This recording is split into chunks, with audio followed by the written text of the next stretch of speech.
ஆண்டவர் பைபிள்ல எங்கேயாவது அனாவசியமா வாயை திறந்திருக்கிறாரா? சத்தியத்தை தள்ளி ஏதாவது தேவையில்லாம கிண்டல், கேலி, நக்கல், நையாண்டி, இன்னைக்கு பிரசங்க மிடல் எல்லாம் இதெல்லாம் வந்துட்டு இருக்குது.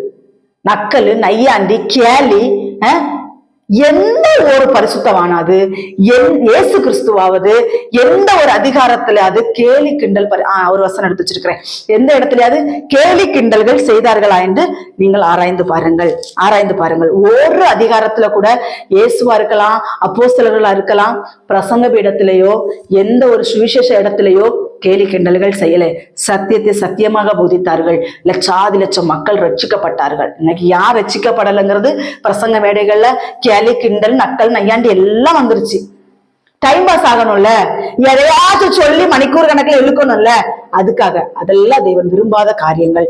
யாக்கோபு 3:10 சொல்லப்பட்டிருக்கிறது. யாக்கோபு 3ஆம் அதிகாரம் 10வது வசனம், துதித்தலும் சபித்தலும் ஒரே வாயிலிருந்து புறப்படக்கூடாதான். அதில் நம்ம கர்த்தரை நாவினால் துதிக்கிறதுனால இந்த நாவில இருந்து இன்றைக்கு ஒரு தீர்மானம், யாரை பத்தியும் பேசக்கூடாது.